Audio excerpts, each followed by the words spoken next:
Is Easter a pagan holiday? You might think it is if you turned on Facebook in the month of April or sometimes even March, and you have your aunt sharing a document that says Easter is a pagan holiday because bunnies and eggs and Ishtar and all these other things indicate that Christians just bought into something. And occasionally, although I don't really know why, you'll have things like the Queen of Heaven brought into these arguments.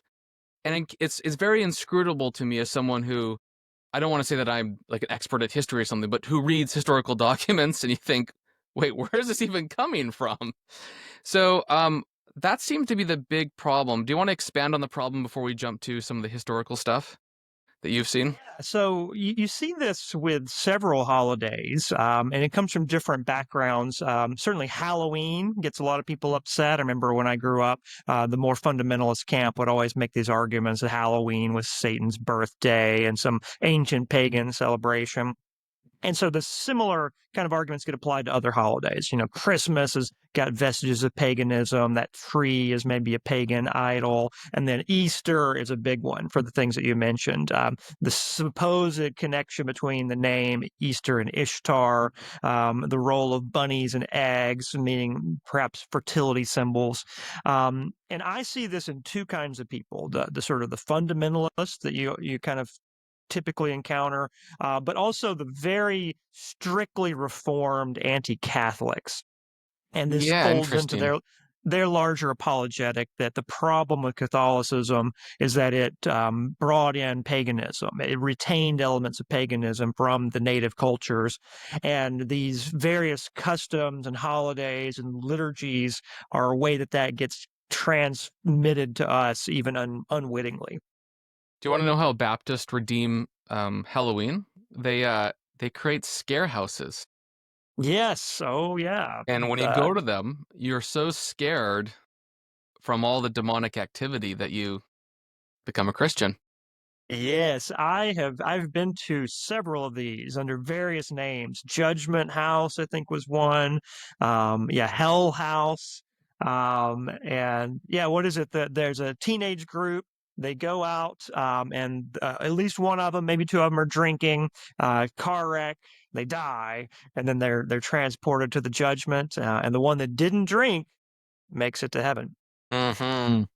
Yeah, it's funny how there are those two groups you mentioned, maybe the more kind of fundamentalist or like the highly culturally reformed who are but it's interesting that people try to redeem it. I think sometimes Christmas is redeemed by like the felling of Donar's oak, if memory serves, and there's interesting historical pieces there that are not as historically accurate as sometimes presented. Um Anyhow, I just find that interesting how there's these arguments that pop up. Yeah. However, Yeah, I actually want to say that I still run into this on a pastoral level. You know, I would say every couple of years, someone at even my own church, they may not cause a big stink. I'm not saying it's a crisis, but they will bring this up. Oh, isn't the Easter egg a pagan fertility symbol? I heard that, yeah, even last year. So it's out there in the general Facebook world, sure, but you'll also probably encounter it on the ground. yeah, I can imagine. I'm trying to remember. I have encountered it. Mostly, I would say on like Facebook, to be honest. Um, but I think I've seen it a few times in the RL. But I think it's probably, as you noted, among different populations of people. So if you're outside of that, you just don't run into it as much. I know that we wanted to get into some of those, and we will. But I think first we wanted to like just pull back a little bit and think through a little bit more historically about what Easter is and where it comes from. Mm. Um, we were talking before this about how important Easter has been to Christians. And it was never called Easter, at least in the early years. That's about a later name development in the English language. Usually, Greek speaking Christians called it Pascha. Mhm. And there seems to be a connection to the Hebrew word Pesach as well for Passover. You can read different etymologies. In fact, I was reading this morning Melito of Sardis, who will use the standard Christian etymological thing where, Pascha is to suffer. I'm not actually sure about the etymology of that. I think it's an interesting Christian tradition, but it may not be Right. where the Greek word comes from. Certainly not the Hebrew one, but the Yes. Greek one. Um, Yeah, there's that play on words that Probably, strictly speaking, it came from Pesach or Passover, but it sounds so much like the word for passion that, and it commemorates the passion of Christ that it was too good to pass up. You have to put those together. That's exactly right. It's almost like an intentional double entendre, but occasionally people will be like, "This is the etymology." And you're like, "Well, no. I mean, it's a Christian use of it this way. It's sound. I mean, obviously, we believe in the suffering of the Lord. So this is And something as maybe a that's even happening. Maybe that's even happening with the Apostle Paul. Christ, our Passover, yes, is in sacrificed for right. us. Is that First Corinthians or So, whatever? yeah, yeah. So there's definitely a typology, and there's a literary and thematic parallel. No, I think that's probably right. Nonetheless, it's still celebrated early. If memory serves, and someone will have to Google this, but in some of the really earliest baptismal documents, you'll even see the Lord's Day as identified as the day of Passover. So it's not just Sunday, but in particular, the Lord's Day is the once a year celebration of the Pascha, rather Easter. So there's a pretty deep history to it. I'll mention one more thing, then I'll hand over to you. Um, in the 100s, you have sort of a rift between Rome and Asia Minor, which is Turkey, over the day to celebrate Passover. Those in Asia Minor, from the churches of like Smyrna and Sardis and Ephesus and others, privileged the Hebrew accounting of the day, the 14th of Nisan, where the Roman Church privileged a different day of accounting. I can't remember the precise difference at the second. It's been a while since I've studied it afresh. But there ends up being some peacemaking that happens. So we have people traveling to Rome and talking through it.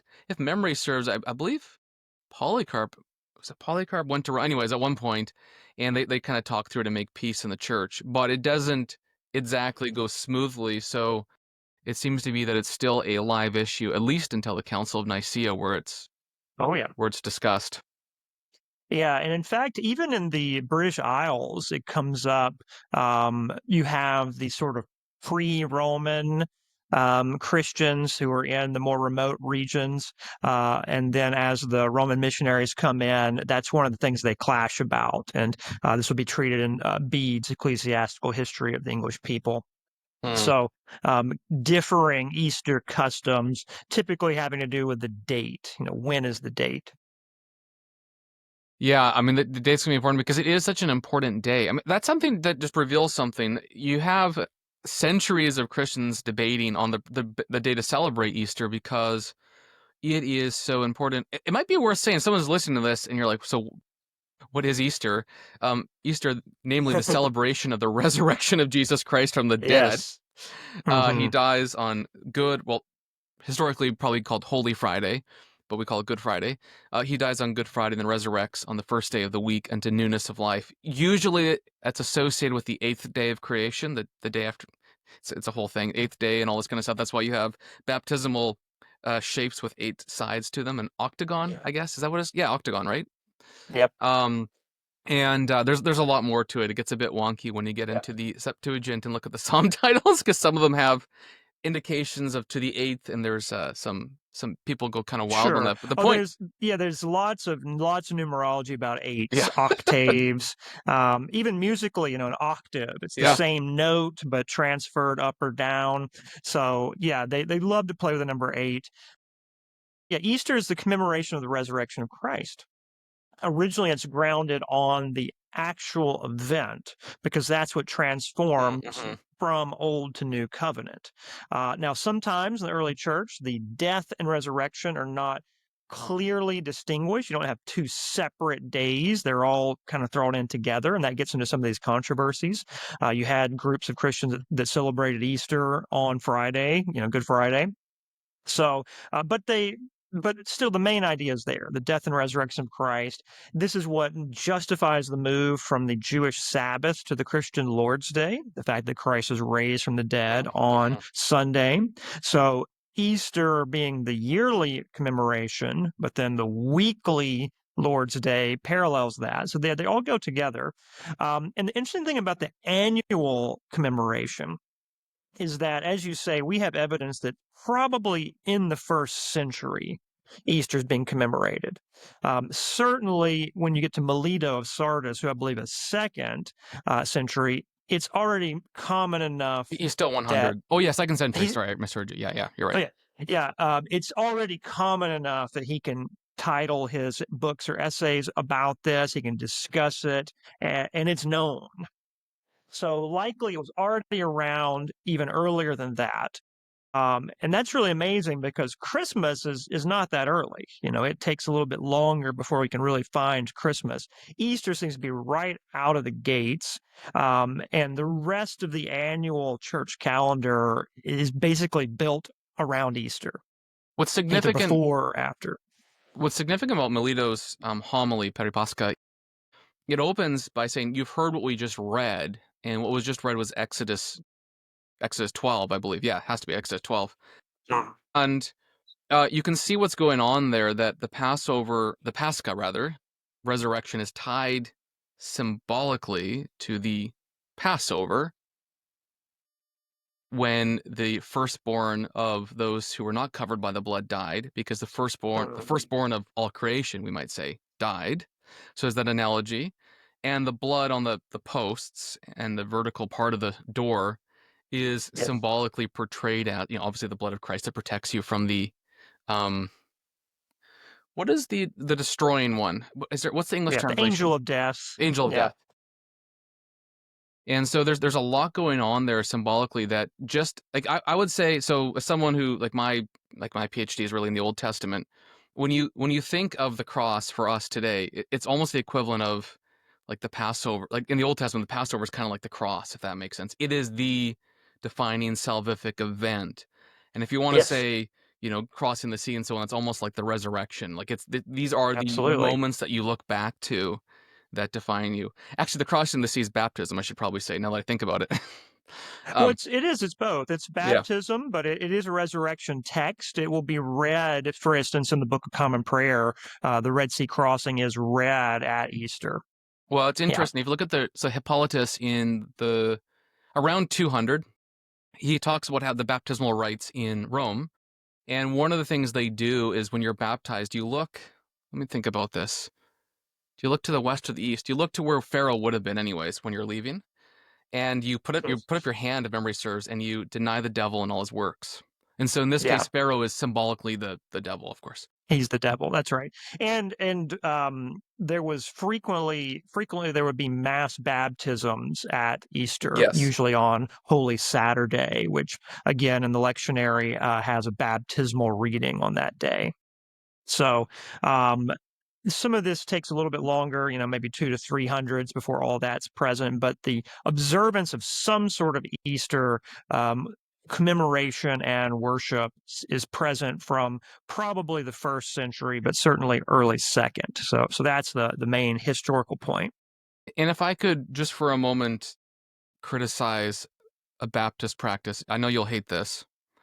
Um, but pretty at all the as early as I can discern in the 200s and 300s for sure this is happening. And probably the late 100s, it's hard to know precisely. When you're at baptism, you confess the faith, and it wasn't a confession in the sense of like this is my biography of my life, your testimony. Typically, it was a confession of the rule of faith, which is like you can see it in Aquila and Rome and other places in North Africa. It's all pretty similar, but it's usually 4 points. You confess the Father, you confess the Son, you confess the Holy Spirit, and the church that they redeemed. So a confession at baptism of your faith was an objective confession. Well, of course, there's a subjective change. No one denied that. I'm sure you shared your whatever story to a degree with your friends. But at church, the part of the worship service was the objective confession of the faith. And I'm not sure, even in the New Testament, as you start looking at some of the, like Philippians 2, for example, or 1 Corinthians 15, some of the things, or 2 Timothy 3, or is it 1 Timothy 3, actually? Some of the places that look like they're hymnic or creedal in structure, you never really see this idea that you talk about how you felt and how Jesus, Right. made you feel good. I'm sure that you did that personally, don't mishear me, but in the worship service, it was always that. So Passover was a time of confessing the faith as well, significantly tied to baptism, which was a confessional thing. Yes. Yeah. Very good. So Sorry, all of this is I the don't want to early offend you because I start know of the you have a deep dying love of Baptist liturgy. So you can be the anti-Baptist, I'll be the pro-Baptist. sounds good.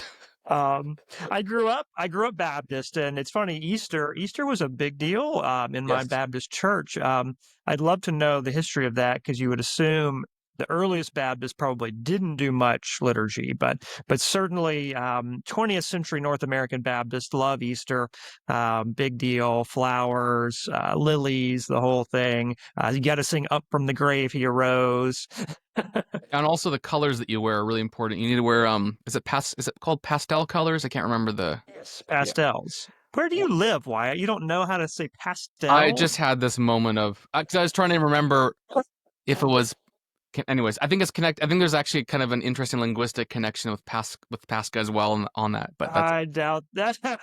I just think It's all rooted in no, the it's probably not. Passover, Yeah, I right? don't think anyone necessarily has a Yeah, just that's an right. We wear interesting. baby blue and pink shirts because of the Passover. Got it. That's right. Um, all right, so paganism. I like Let's our go. transition. That was smooth. Let's go. Paganism. The Easter sounds like name Ishtar. Ishtar. Yeah, that's one you encounter all the time. As far as I know, the Ishtar connection, Easter to Ishtar, is only because they sound alike. Yeah. Ishtar is some sort of Mesopotamian, Sumerian, or Babylonian deity, and nobody knows anything about it. Like, they just heard it one day, and that's it. It's really unclear. Maybe Ishtar is a fertility goddess, or maybe it's a god of war. Maybe it's a little bit of everything. But really, people don't know. They just found that name, thought it sounded like Easter, and there's no literal historical connection between the cultures that worshipped or promoted Ishtar and the European nations that start to use the word Easter. Just, there's not a connection there. It's basically all made up. I'll just share this with you. It's if you're watching this on YouTube, this is a map of European nations that celebrate Easter and what they call it. Overwhelmingly, if you're not an English country or I guess Germanic, you call it a variation of Pascha, Hmm. or Pak, or wherever your country is. And that goes back to, again, the Greek word Pascha. It's just the standard way to talk about it. It's even Yeah, interesting in Russia. It's still very similar, Pascha, interestingly enough. sure. Yeah, because Russia, they inherited so much of their religious custom from Constantinople. Hmm. Yeah. So you Um, can see where there's an exception, though, right? right. It's the Germanic, and some of the Slavic countries. They're doing something different. Um, and I don't know what's going on here in Poland or Czech Republic. I'd love to know what those words mean, but I don't. But I know about Germany and England, the Ostern and Easter. And this is sort of where people get their foothold for the Ishtar thing, because if you read the Venerable Bede, he's famous for his ecclesiastical history of the English people, but he's also got a book called The Reckoning of Time, where he talks about the English calendar, especially the church calendar. And in that book, he says that the Christian celebration of Easter is called that because of the month of the year in which it usually occurs. And then that month is called Eostur month. It's spelled Eostur, so we might say Easter. Best I can tell, it's pronounced Eostur. Eostur month. And then he goes on to say it's called Easter month because they formerly sacrificed to Easter. So he's alluding to a pagan history where the Anglo-Saxons would sacrifice to this goddess Easter. So the month in which those sacrifices were made was then named Easter month. And then finally, Christians called their celebration of Easter after the month in which they would celebrate it. So you see the argument. That's what gives rise to the idea that, oh, it's a pagan celebration. Is Easter connected to Ishtar? Nobody knows. There's no proof for that. In fact, I think the only source we have for Easter is Bede. Yeah, that's what I I think saw that's too. it. No one knows that other. I would just quickly note though, just for like a just to, almost to ultra simplify it, the English call it Easter after it's been for centuries called Pascha, and almost Mhm. nobody else calls it Easter. They keep calling it Pascha or a variation of it. So it's later. It's the same name for something that Christians always celebrated. I think it was changed because of an English idiom or custom, namely that the fourth month of the year was called the Yoster month, right? So then Exactly. you use that word. It's almost like calling it April in today's English. It's April, you know. Absolutely. That's what it is. They're naming it after the season, the seasonal chronological time it occurs. They do the same thing with Lent. Every or almost every other country calls that period of time some variation of the word 40 because it's 40 days. And so it's quadragesima, something to that effect. But in German and English, they call it Lent. Mm-hmm. And there's and Lent means the lengthening of days. So the days are getting longer. So it's the same thing. Easter is the month in which it happens. Um, and I think even Christmas, I think in most countries, they don't call it necessarily Christmas. They do now, but historically, it would be some variation of Natal or Nativity, right? Natus, because the birth of Christ. Um, Christmas is Christ's Mass, and that's already like an English person saying Latin words poorly. um, so England just does this. They like to put their Germanic English custom onto things and then move forward to the 19th and 20th century. England becomes the dominant language of the whole world. So now it's out there in the popular imagination.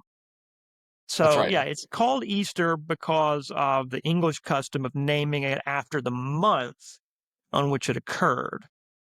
And so, as a consequence, an association with the word Ishtar is almost impossible to make because Ishtar, if it's Sumerian, is like 3,000 years old. Easter, if it's English, it's like a few hundred, a number of centuries old.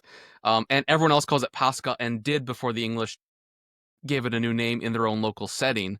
So it's kind of an impossible correlation to make just at any historical, linguistic, or rational level. And Yeah, even if that were a connection, what is it even like? What? Like, yeah. Well, just imagine today if we had a holiday and we're just going to say, this is the March holiday.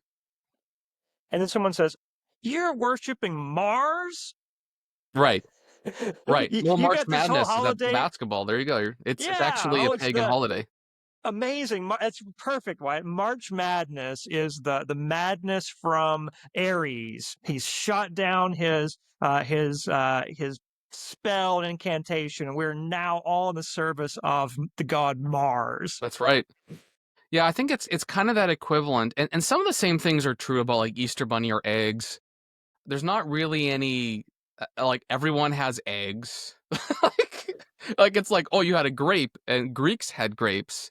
Bacchus liked grapes. Ergo, Right. you follow Bacchus. It's not, that's not a great Yeah. argument. It's a variation of the etymological fallacy. Just because you find some historical root here, it doesn't mean that anyone who's now doing that thing has any connection to that root. Probably don't even know about it. I mean, if they do, there's so many other things in the middle. I mean, notice Bede does not say we call it Easter because of the goddess Easter. So we call it Easter because of the month. So the month was already called Easter. And then he's speculating, why did they ever call the month Easter? Oh, it must be because of a goddess. So even in Bede, you've got this multiple steps to get from point A to point C. They call it Easter because of the month of the year. And the reason they're celebrating Easter, because they're Christians commemorating the resurrection of Christ. That's right. So to me, when you have something like Easter, it's so deep in history. So it's almost like, why do we practice the Lord's Day on Sunday? Just say like Yeah, is it, does the Bible require that? Uh, is this some sort of pagan interpolation yeah. into Christianity? To me, Are we it's similar to, worshiping the are sun? you Is worshiping this the is based sun?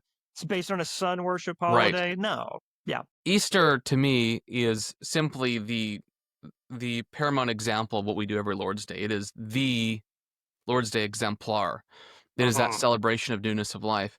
And Holy Week, I think, is important. You don't have to necessarily, depending on your tradition, do all the aspects people have always done. But I mean, the celebration of Good or Holy Friday is, I think, quite important in terms of transfiguring our experience of time according to Christ. Yeah. It's a great opportunity. It's always struck me as very odd that we have a custom. It's live. It's out there. Most everybody is going to encounter Good Friday and Easter. Why, as a Christian, would you spend your energy fighting that rather than embrace it? Say, hey, let me talk about this even more. Let's explain this. Let's talk about the cross. Talk about the resurrection. Um, yeah, it's one of the few times that our North American cultures still have that out there and on people's minds. So, um, Yeah, it yeah, is. I mean, even, and if you're worried about, sometimes people are worried about traditions, but I mean, so Good Friday is the cross, Easter's the resurrection. Like, we're not. What tradition are you worried about? Like wearing exactly. pastel Yeah. colors. I mean, I think you'll be okay. So, but I guess this is where maybe the eggs and the bunnies come up because people do this. Like our church, we're going to have an egg hunt in the afternoon. So Oh, people so sometimes they get a you guys little, have really given into the culture then. yeah, well, the culture, right? We're Anglicans, so you got to do these sort of Are the things. culture. Um, But it is outside of the service. Let me qualify and explain, You're not, right? This is as a part of the divine right. liturgy. You don't have an Easter egg hunt. No, we don't have Peter Cottontail proceeding through the sanctuary into the As chancel. a little. No, whatever you might see on Monty Python. No.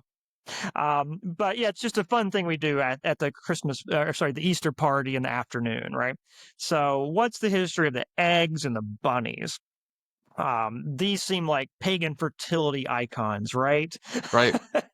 I agree. Amen. um, well, I was curious. I did a little bit of research. I mean, not to overstate it. I read a few books and did a little bit of online search, but there's some fun stuff here. The Easter egg. People have written whole books about this. Apparently, done dissertations on the egg. A book I really like is Ronald Hutton, "The Stations of the Sun." So he does all of the British kind of holidays and folk customs, and then sometimes ties them into the history of liturgy.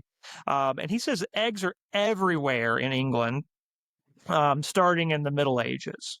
They're just all over the place, especially connected with Easter because you couldn't eat the egg during Lent. It was considered, meat that you're supposed to fast from, but you could hard boil the egg and then it would keep until Easter, For in 40 which case you days. can eat it. Well, maybe halfway through or Okay. something, I was right? gonna say, Like, I don't know if I would eat that egg. right, because it's still a cool climate and the chickens are laying constantly, Yeah, so I'm you sure could you could hang do it. on. There were ways that you could preserve the eggs at least for a couple weeks, and so instead of having to just lose them and it's totally gone, you could hang on to them. And so come Easter, you can Hmm. eat these eggs. Hey, So it's a and way of sort it's of preserving food that you couldn't eat during yeah, Lent. It's not to be exactly. wasteful. It's a kind of a, I mean, which it makes sense. It'd be a practical Right. thing. Absolutely. And unlike beef or lamb or other things that would have been very expensive at the time, eggs are more accessible. Your ordinary common folk could have these eggs. So that was a great way to celebrate the feast of Easter. Hey, Hmm. here we had it. We got food, we can eat it. Not just cabbage anymore. We can have eggs. So they're very excited. Egg becomes a symbol of celebration of Easter, fun and a little having extra now. And then as the English civilization progresses enough to where they have more at their disposal, now you don't even have to just have these eggs to eat. but these eggs can become fun. You can play around with them, you can do things with them. And so the English nobility start painting them and turning them into ornaments and artwork. And so this becomes something that high society is doing.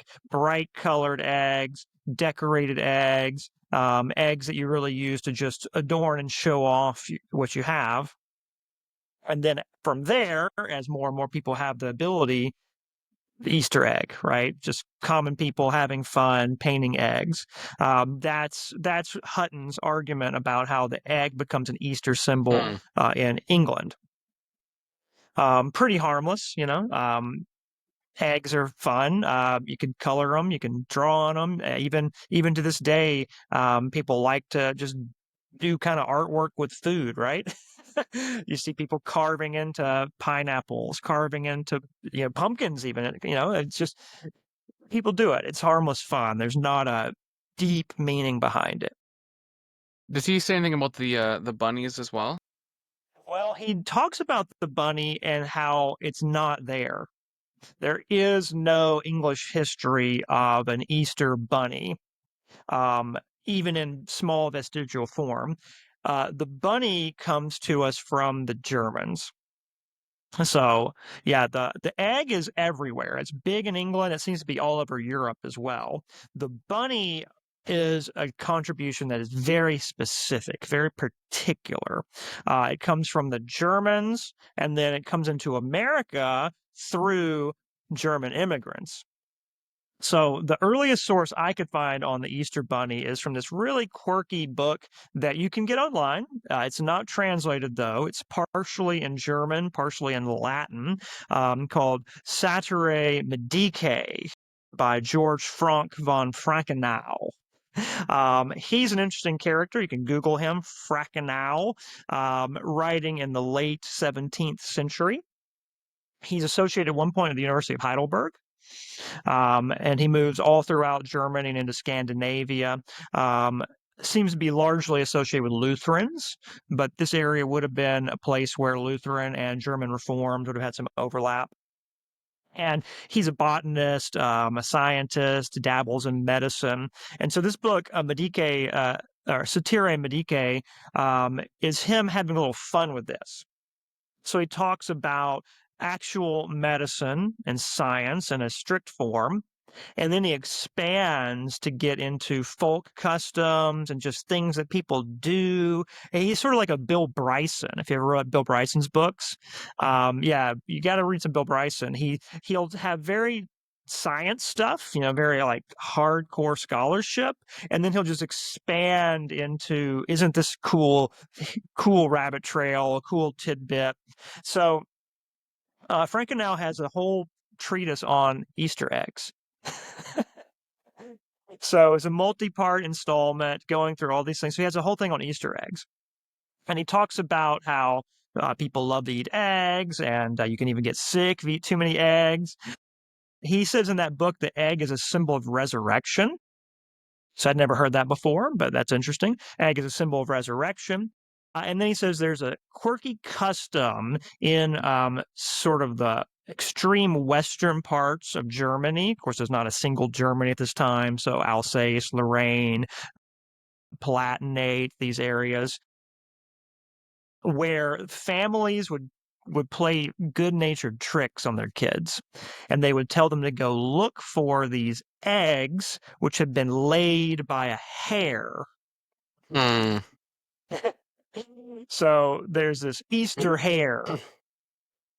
The Easter hare, this mythical creature which lays eggs, and they would say, "Oh, I saw some hare eggs over under that bush or in that tall grass. Why don't you go find them?"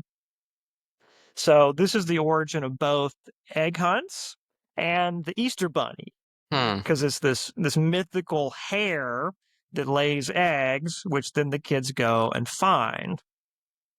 Now, Frankenau does not believe this is true. He does not think there is such a hare that lays eggs. He doesn't think anybody else thinks that. This is fun, horsing around, right? Old uncles and grandparents, having some fun with the kids. It's purely a folk custom that's goofy, and that's it. That's all that it is. That then gets imported to England, or sorry, to America, not England, to America, through the group that we call the Pennsylvania Dutch, who are not Dutch. They are Deutschmen, Germans from different parts of the German countries.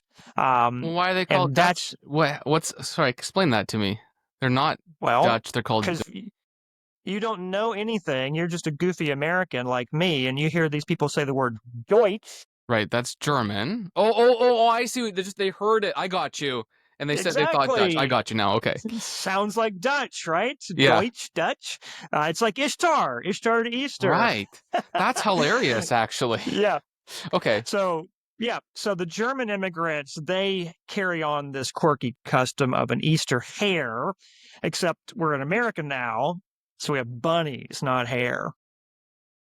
Wow. Right. Yep. Right. Because yeah. Okay. I see now. Yeah.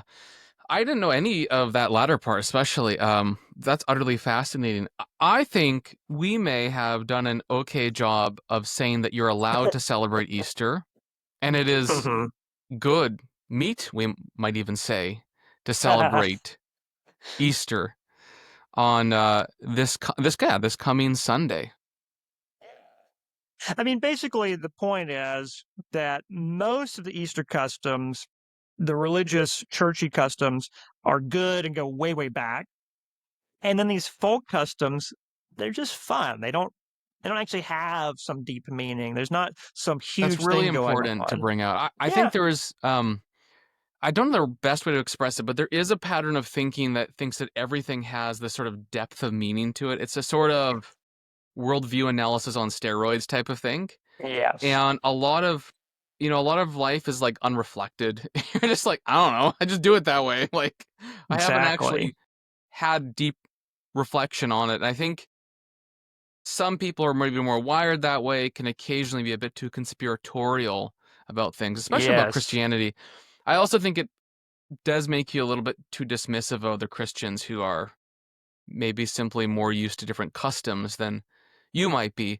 So I think it's good to talk through these things. And again, it's funny in my context, I don't really personally hear this. It's usually online.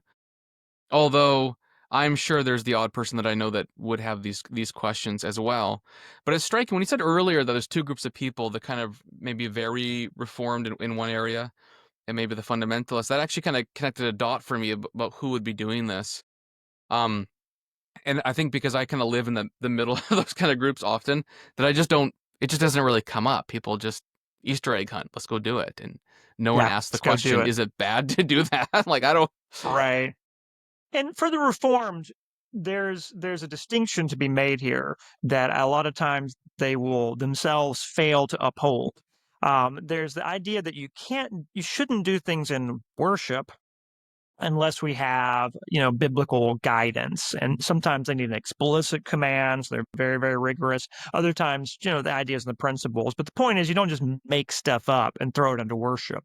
And I share that general argument. I'm not the rigorous view, but I generally share that idea. Worship needs to be pretty basic, pretty simple, grounded in scripture.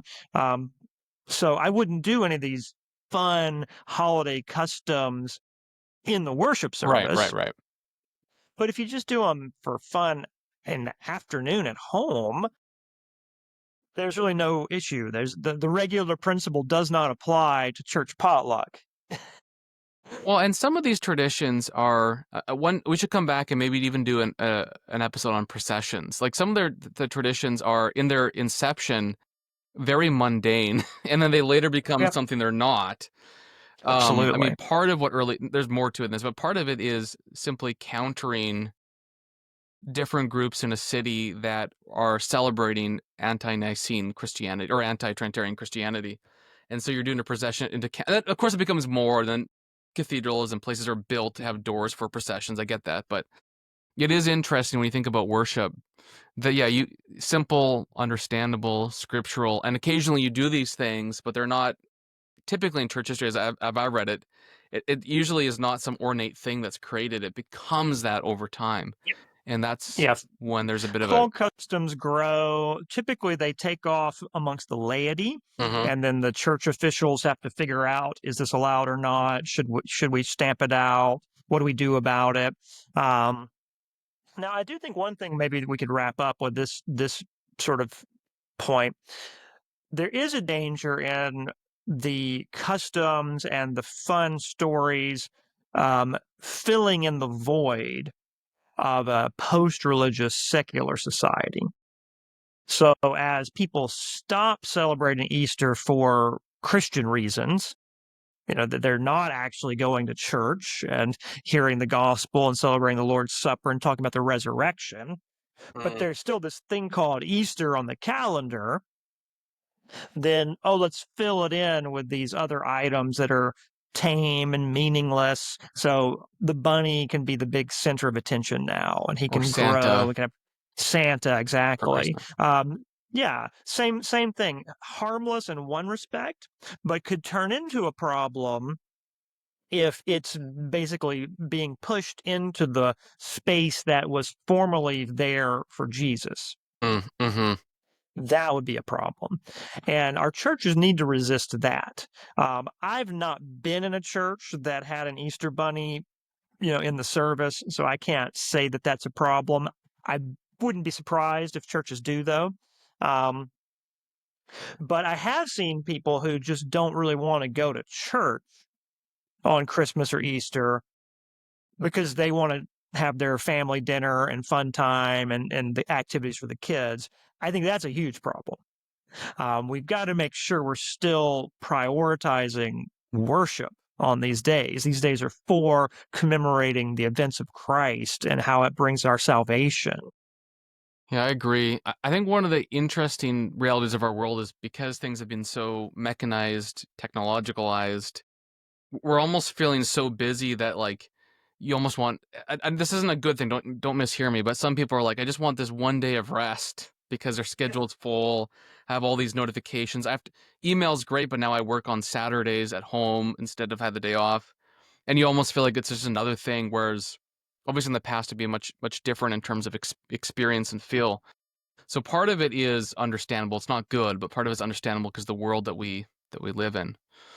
Well, thank you, Mr. Stephen Wedgeworth. I think that we've saved the day. People will now worship on Sunday and celebrate the resurrection of Jesus Christ. They were almost Yeah. stopped because of the Easter bunny, but we've made sure through your obscure German slash Latin book of a guy whose name I can't even remember. He kind The of helped us. Frankenau. Frankenau, sure. And I'm sure everyone after this will now be Googling and finding that PDF and reading it carefully to present in Sunday Yes. school this Sunday because it's going to be important. Very good. And I hope that they can have fun with a good conscience in the afternoon.